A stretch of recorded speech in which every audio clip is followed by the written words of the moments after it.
Vamos abrir agora as nossas Bíblias na carta de Paulo aos Colossenses, capítulo de número 4.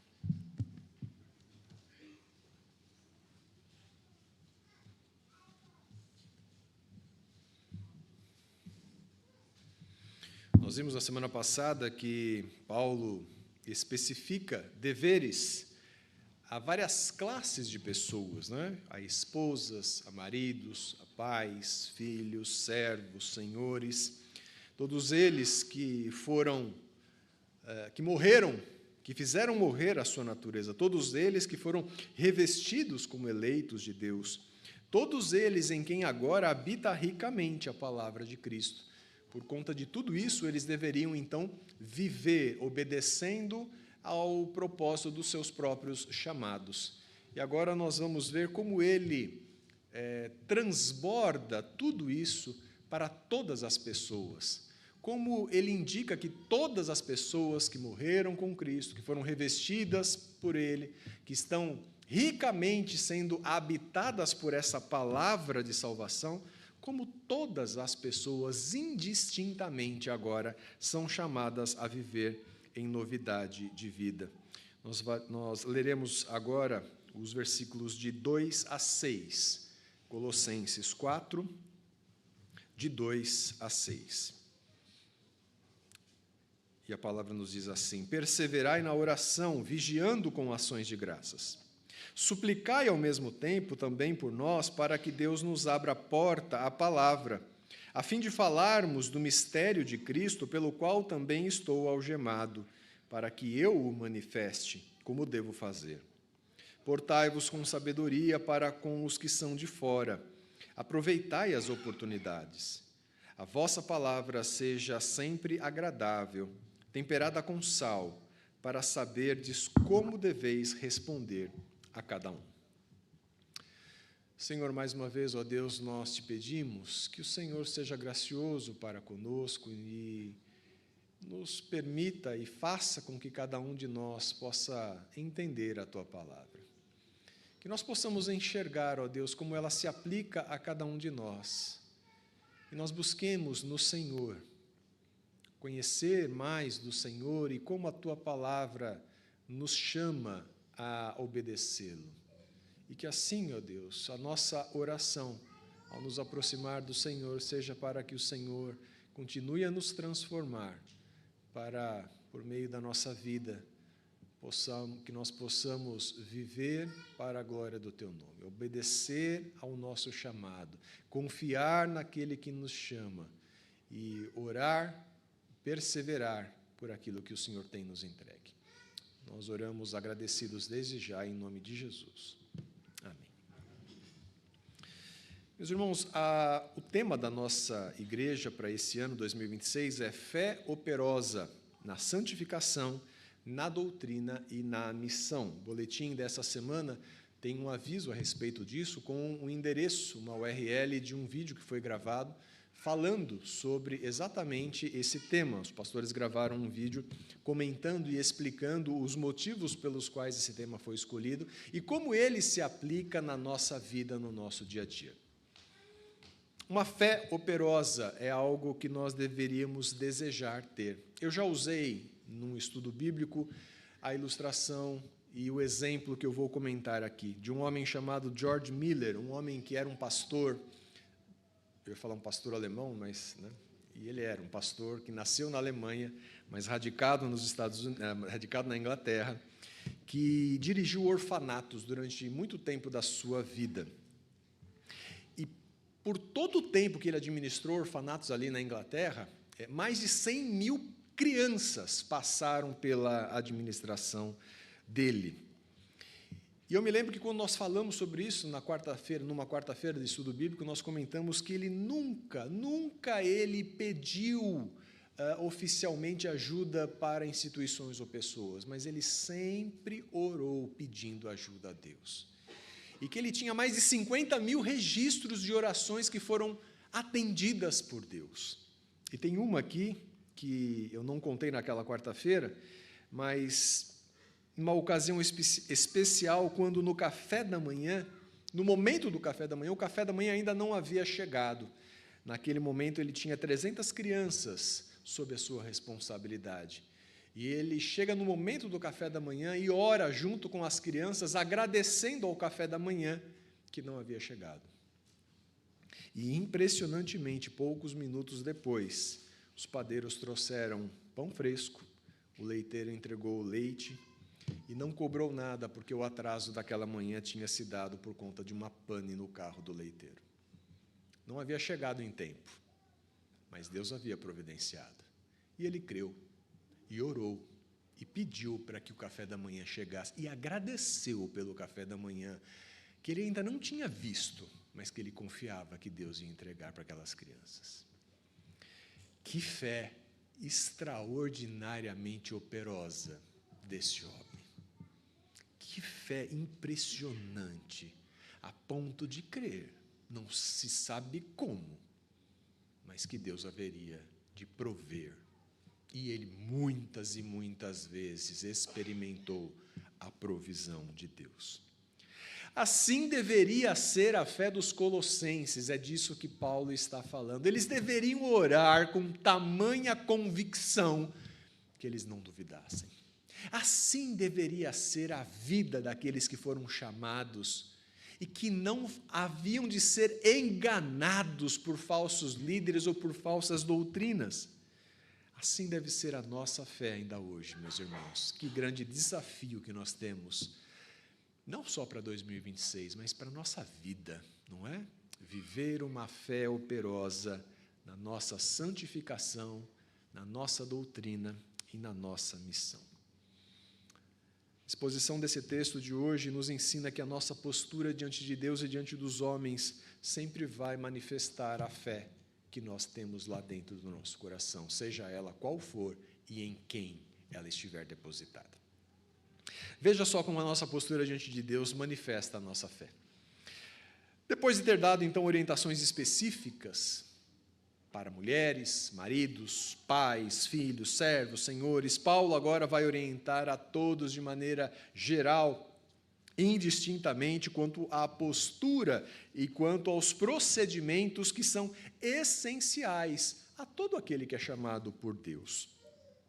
William Hendrickson, comentando esse texto, ele diz a respeito da oração, porque ele vai começar o texto falando sobre perseverar na oração. Ele diz o seguinte, que a oração é a expressão mais importante da nova vida, daqueles que foram chamados por Deus. Como tal, é o meio de se obter para nós mesmos e para os outros a satisfação das nossas necessidades, tanto físicas quanto espirituais. George Miller provou isso. Ele orava por necessidades físicas e espirituais. Ele continua dizendo assim, é também uma arma divinamente designada contra os ataques sinistros do diabo e de seus anjos. O veículo a oração também é o veículo de confissão de pecados. E a oração também é o instrumento por meio do qual a alma agradecida oferece a sua adoração espontânea diante do trono das alturas. Percebe que nós estamos aqui agora, nesse momento, reunidos para adorar o nosso Deus, para bendizê-lo, para louvá-lo. Fazemos isso por meio das leituras, dos cânticos, dos hinos, por meio das orações também. Mas quando nós, voluntariamente, oramos em secreto, nos dirigimos a Deus, nós podemos estar fazendo quaisquer uma dessas características da oração que o William Hendrickson nos lembra. Nós podemos estar pedindo por nós ou por outros, nós podemos estar suplicando que Deus nos capacite a enfrentar as tentações da vida, nós podemos estar confessando os nossos pecados que nós sabemos que cometemos, ou com os quais nós temos lutado na nossa vida. Nós podemos simplesmente estar adorando a Deus por aquilo que Ele é, como o hino de número 22 nos ensina a fazer. Isso é a oração. E Paulo começa esse trecho dizendo, perseverai na oração. E é curioso, porque perseverar para nós é insistir em alguma coisa. Normalmente é esse o sentido que nós temos. E originalmente, esse termo usado por Paulo significa uma ordem de estar perto e apegar-se a alguém ou a alguma coisa. É nesse sentido que Paulo instrui os colossenses, que eles perseverem, que eles estejam tão intimamente ligados a essa prática, que eles estejam tão próximos desta prática quanto possível, que eles se ocupem com isso e que se dediquem a isso. E talvez esse seja um dos maiores desafios para nós hoje em dia, porque nós temos tantos compromissos, tantos desafios, tantas coisas para fazer, que tornar isso algo mais e mais essencial nas nossas vidas é um grande desafio para nós. Perceba que trabalhar uma fé operosa começa por aqui. Veja que o tema da nossa igreja é uma fé operosa, 2 pontos, e a primeira coisa que vem é na nossa santificação. Nós precisamos lutar para que a nossa fé seja operosa, a começar da perseverança na nossa oração. Perseverai na oração, vigiando com ações de graças. E a expressão vigiando aqui é realmente não dormir, é permanecer acordado, é estar em constante prontidão. Quer dizer, apeguem-se à oração e façam dela uma prática tão constante. Não como os discípulos que, quando foram chamados pelo Senhor para orar com eles, caíram e adormeceram. Não, permaneçam vigilantes, perseverai na oração e vigiem com ações de graças. E ele vai continuar dizendo assim, suplicar, e a palavra suplicar ali é a mesma de oração. É como se ele estivesse dizendo assim, olha, apeguem-se à oração e fiquem de olhos abertos. E orem, ao mesmo tempo, também por nós. Orem por nós de modo a estarem sempre despertos. O que o apóstolo tem em mente aqui, meus irmãos, é que ao permanecer em oração, o adorador deve estar atento àquilo que requer oração. E ele vai dizer, olha, uma das coisas pelas quais eu peço que vocês orem é por nós, para que as portas se abram à palavra que nós anunciamos. E não é curioso que nós estamos às portas da Semana Mundial de Oração? Quando nós, então, devemos, e costumeiramente fazemos isso, nos lembrar daquilo que são os motivos para orarmos. Então, veja, o adorador deve estar atento aos assuntos tais como as suas próprias necessidades, ou aquelas necessidades da família, da igreja, do país, do mundo. Não é assim que a gente costumeiramente faz? Nós usamos a Semana Mundial de Oração para compartilhar uns com os outros os motivos de oração que nos tocam, a nós, as nossas famílias, a nossa igreja, ao nosso país e, muitas vezes, ao mundo. Ele diz que esse mesmo adorador deve estar atento, vigiando quanto a assuntos como os perigos que ameaçam a comunidade cristã. Hoje tivemos a grata alegria de ouvir o reverendo Gessé Fogaça falando aqui e comentando que, embora não seja uma marca da perseguição lá onde ele está, já aconteceu a ponto de algumas casas e algumas igrejas serem incendiadas. Olha, é motivo de oração. O adorador, ao permanecer atento e vigilante, deve estar pronto para se lembrar e orar pelas bênçãos recebidas, agradecer a Deus por isso, e orar pela vontade de Deus para que ela seja feita e para que nós possamos confiar que ela é sempre boa, perfeita e agradável. Veja, estar vigilante diz respeito a isso. Estar vigilante diz respeito a estar atento aos motivos pelos quais nós devemos permanecer constantemente orando. E é muito curioso, a palavra que foi traduzida aqui como vigiando, ela dá origem a um nome que hoje não é muito comum, mas os cristãos primitivos criaram um nome próprio baseado nessa palavra, que é o nome Gregório ou Gregória. É o verbo grego ali que expressa essa necessidade de ser vigilante, de estar acordado, de estar alerta e permanecer assim. Paulo entendia que ele deveria pedir para que os colossenses orassem, inclusive por ele. Paulo cria tanto que a oração era uma ferramenta que deveria ser colocada sempre em prática, que ele diz assim: perseverai na oração, vigiando com ações de graças. Suplicai, orai, ao mesmo tempo também por nós, para que Deus nos abra a porta à palavra. E é curioso porque, olha como ele faz um contraste, para que Deus nos abra a porta à palavra, a fim de falarmos do mistério de Cristo, pelo qual também estou algemado. Ele pede oração para que Deus abra a porta à palavra, ou seja, que caiam os impedimentos para que a palavra avance. E, curiosamente, ele está preso, impedido de avançar fisicamente. Mas antes de pedir por ele pede, olha, perseverem na oração, estejam vigilantes e orem. Orem para que Deus abra as portas ao Evangelho, pelo qual eu estou preso hoje. Mas o que importa é que ele avance. Ore por nós para que Deus nos abra a porta, a fim de falarmos do mistério de Cristo.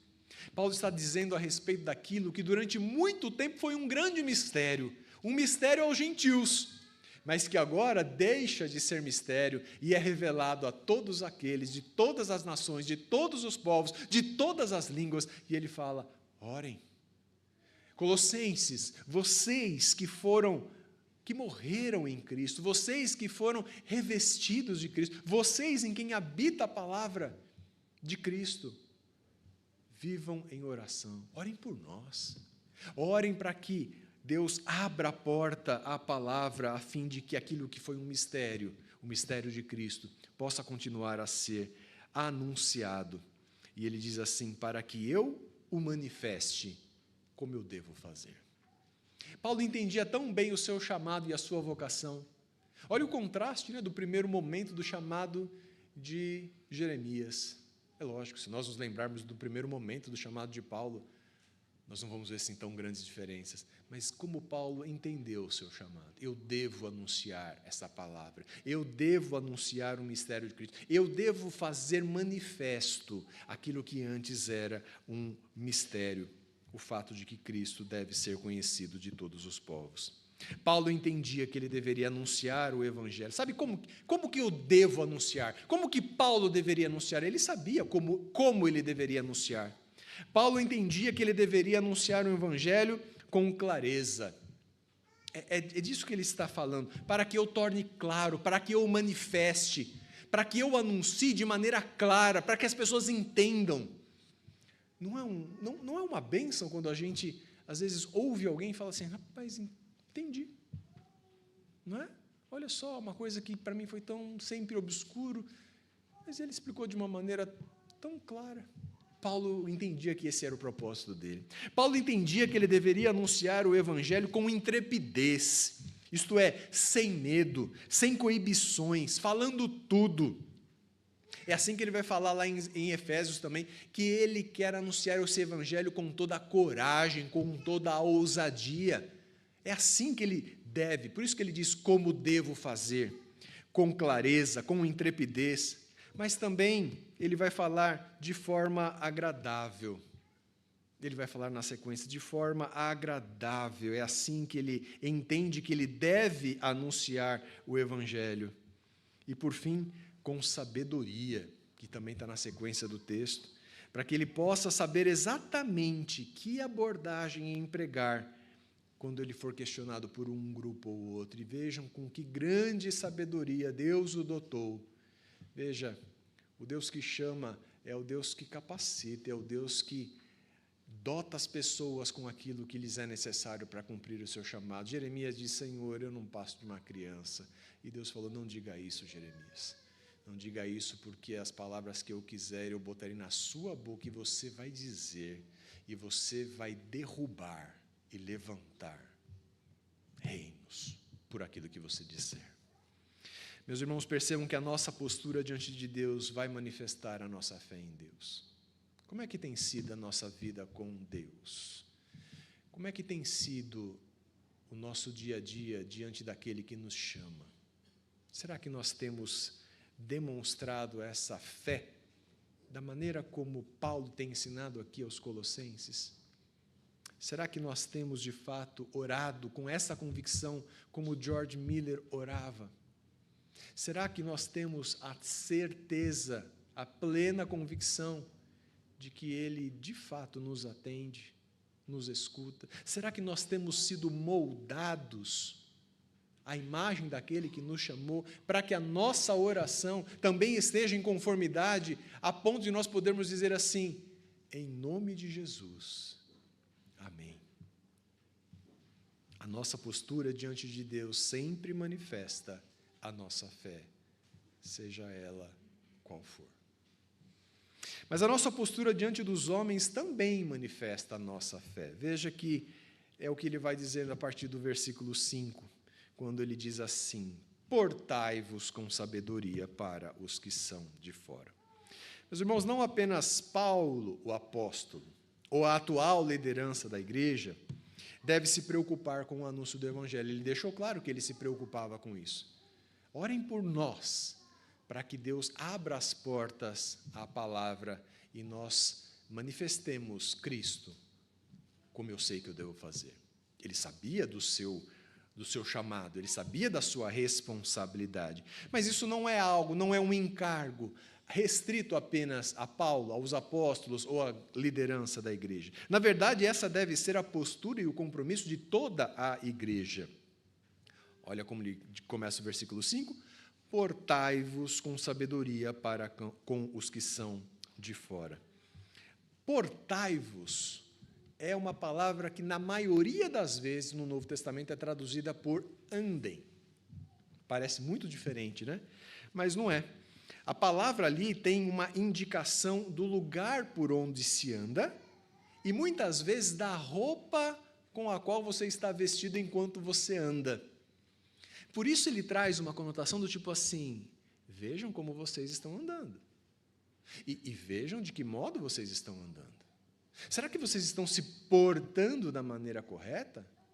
Portai-vos com sabedoria para com os de fora. Percebam, é algo assim: andem, vivam, procedam dia a dia de maneira correta. Vejam como vocês estão se vestindo diante dos ímpios. Vejam como vocês estão se apresentando diante daqueles que não conhecem o Evangelho. Porque tal como eu anuncio essa palavra, vocês também anunciam. Como vocês têm vivido? Como vocês têm andado por aí? Como vocês têm se portado por aí? Outras traduções traduzem o portai-vos com conduzam-se com sabedoria. Outras, vivam com sabedoria. Ainda outras, ajam com sabedoria. É disso que se trata. Portem-se, caminhem no dia a dia como convém. Como eu sei como eu devo anunciar o Evangelho. Vivam como quem sabe também. Vivam como quem sabe que foram chamados para fazer isso. Ou seja, conforme o crente está sendo revestido de Cristo, a sua forma de lidar com tudo vai mudando. É assim. Conforme nós vamos nos aproximando mais de Cristo e conhecendo mais o Senhor, sendo revestidos mais dele, sendo habitados por essa palavra, como os colossenses haviam sido, nós vamos mudando a nossa forma de encarar certas coisas. Eu agora não me lembro o comentário que eu fiz ontem com a Ana, mas eu não vou me lembrar agora, talvez seja providência, mas assim, foi algo do tipo assim: puxa vida, né? Lembra? Quando eu pensava tal coisa, eu achava que estava certinho. Hoje eu olho para trás e falo: puxa vida, mas quanta bobagem, né? Percebe que Deus vai nos dando graça para que a gente possa ir aperfeiçoando nossa forma de viver. Coisas que nós achávamos que eram grandes coisas. Como são coisas pequenas. Nós precisamos andar em conformidade com aquele que nos chama. Ele diz assim: portai-vos. Portai-vos com sabedoria para os que são de fora. Aproveitai as oportunidades. aproveitar as oportunidades é uma coisa que, às vezes, a gente deixa passar.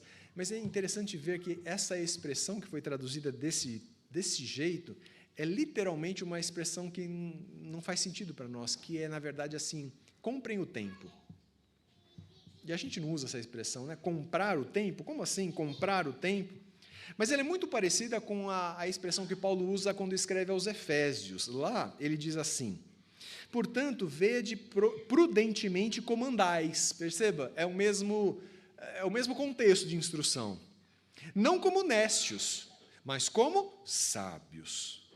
E ele diz como fazer isso: remindo o tempo, porque os dias são maus. A expressão é a mesma, é comprando o tempo, porque os dias são maus. A expressão é resgatando o tempo. Compre o tempo, resgate o tempo, porque é preciso aproveite as oportunidades. Vou falar de algo que aconteceu comigo ontem que me fez pensar exatamente nisso. Eu estava em casa preparando as coisas para hoje, e o nosso irmão Carlos, que está lá conosco, lá na congregação de Vila Vera, disse assim: pastor, não sei se o senhor está de férias ou não, tem um rapaz que trabalha comigo, o pai dele está muito mal, e ele queria saber se alguém pode fazer uma visita para ele. Será que tem alguém para poder fazer? Eu falei, me passa o contato dele. E aí, rapidamente, falei com o rapaz, marquei para as 3h, fui até o hospital em São Paulo, e uma família. E isso é impressionante. Às vezes a gente acha que todo mundo conhece a Escritura e o Deus revelado na Escritura minimamente. Mas não é assim. Uma família desesperada. Esposa, 3 filhos, vendo o marido, o pai, tendo sido desenganado pelos médicos, sem saber o que fazer, sem saber o que esperava o pai, sem saber o que eles próprios esperavam. E, meus irmãos, como é importante que a gente passe por momentos como esse, porque a gente vê como é importante remir o tempo, como a gente gasta tempo com tantas outras coisas, como a gente se ilude com tantas coisas, mas aquela família não estava no momento de se iludir com nada, mas estava buscando algo que pudesse dar consolo e esperança diante da morte. E aquele foi o momento de aproveitar a oportunidade, porque eu não conhecia a história daquele senhor, eu não conhecia a história deles.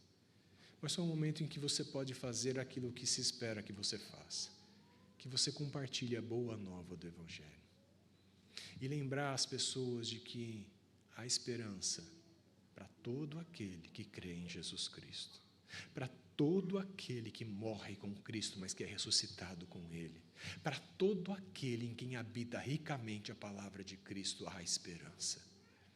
E esse é um momento de aproveitar a oportunidade, é disso que Paulo está falando.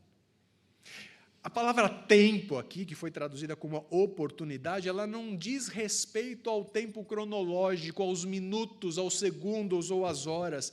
Não é a palavra cronos que dá origem à cronologia, a cronológico, não.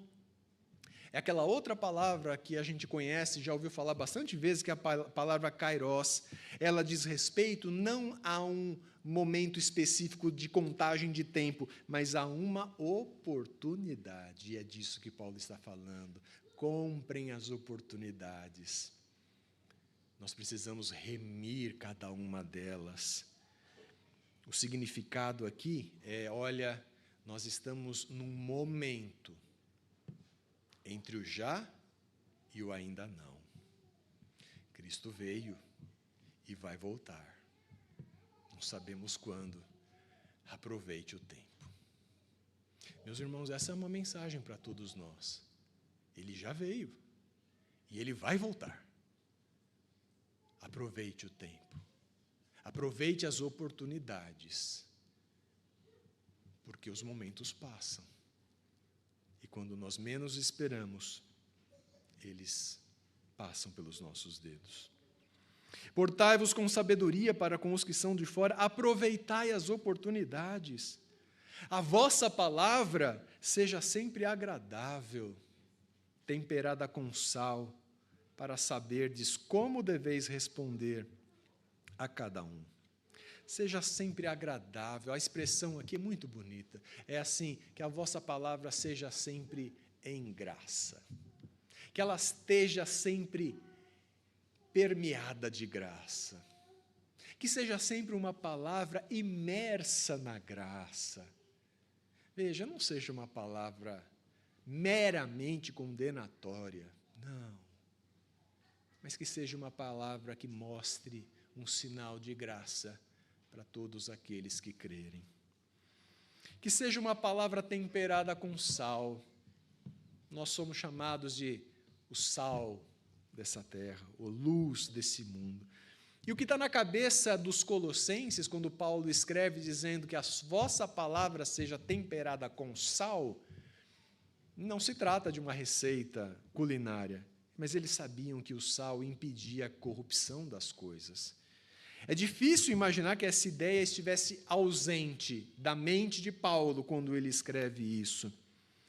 Numa passagem análoga, ele diz assim, que nenhuma palavra corrupta proceda da sua boca, mas somente aquela palavra que for boa, para edificação, segundo a necessidade, a fim de que transmita graça àqueles que ouvem. Ele diz isso em Efésios capítulo 4. Mas o sal não somente tem a capacidade de preservar, sal também tem a capacidade de dar sabor. A palavra temperada com sal, ela não é uma palavra corrompida, apodrecida. Não, ela é uma palavra conservada em graça, mas é uma palavra também que dá sabor. É uma palavra também que não é insípida. Lembram-se da narrativa da criação do Éden? A gente, às vezes, presta atenção e vê que, quando Eva olhou para aquela árvore, a árvore do conhecimento do bem e do mal, ela viu que o fruto era desejável para se comer. Mas é curioso que, quando Deus faz o jardim, ele diz que todas as árvores são agradáveis à vista. E eu fiquei pensando nisso, que como Deus ele é perfeito nas suas obras, não é? Porque ele poderia ter feito coisas que não necessariamente fossem agradáveis à vista, mas Deus é o Deus da beleza. E todas as árvores eram bonitas. Elas poderiam ser boas tão somente, não, mas elas são boas e bonitas. Elas são agradáveis. A nossa palavra tem que ser agradável, misturada com graça e temperada com sal. Não contaminada, mas com um sabor agradável, para que seja bem apetecida. Possui sabor, não é, veja, a palavra temperada com sal não é vazia, não é insípida, mas faz pensar e faz bem. Não é perda de tempo, pelo contrário, ela vai comprar o tempo das pessoas. E ainda, tal palavra não repele, pelo contrário, ela atrai, porque ela tem em si mesmo um encanto que não é nosso, mas um atrativo que vem do próprio Deus. É também distinta, porque o crente é conhecido por sua palavra, tal como ele deve ser conhecido pela sua conduta. E aí nós voltamos ao início. Nós somos chamados para que a nossa palavra seja assim, mas para que a nossa conduta seja igualmente. Essa é a conclusão da vida cristã. Um homem chamado Lenski diz assim: isso conclui a descrição da vida cristã que merece o prêmio e o elogio do Senhor. Deixem os judaizantes ou aqueles líderes enganados ali que estavam no meio da igreja de Colossos, deixem que eles falem da sua sabedoria.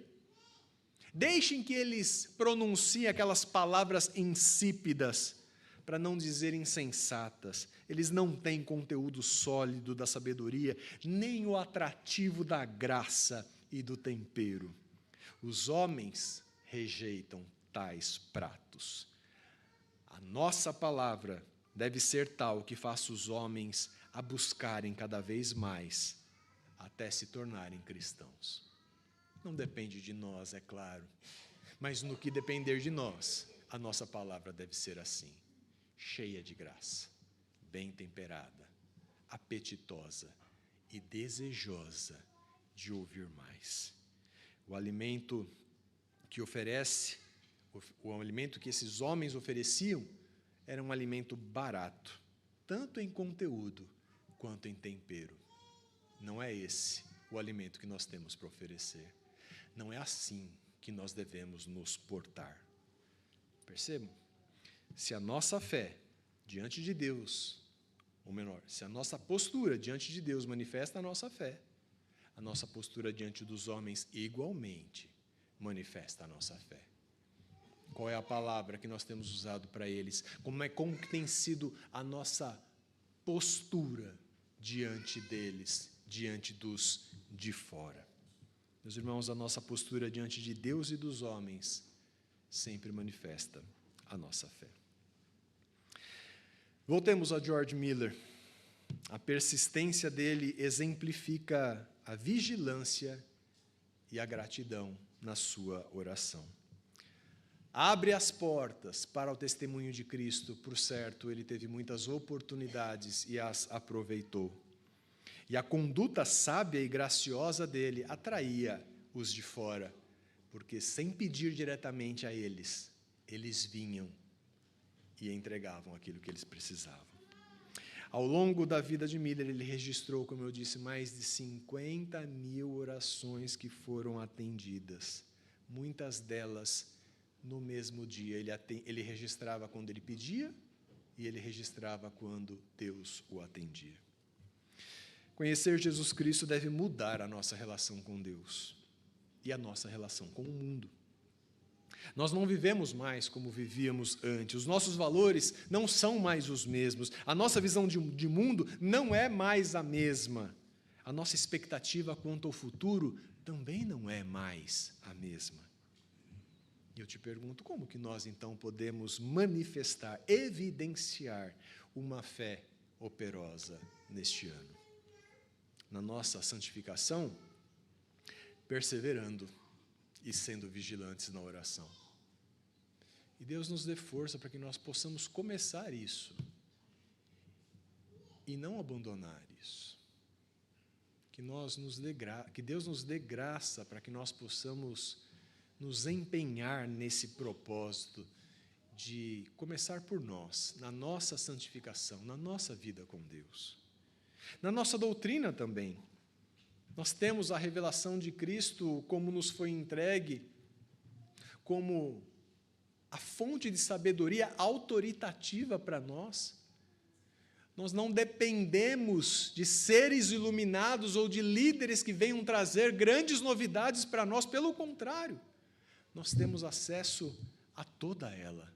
A nossa doutrina está fundamentada nessa revelação.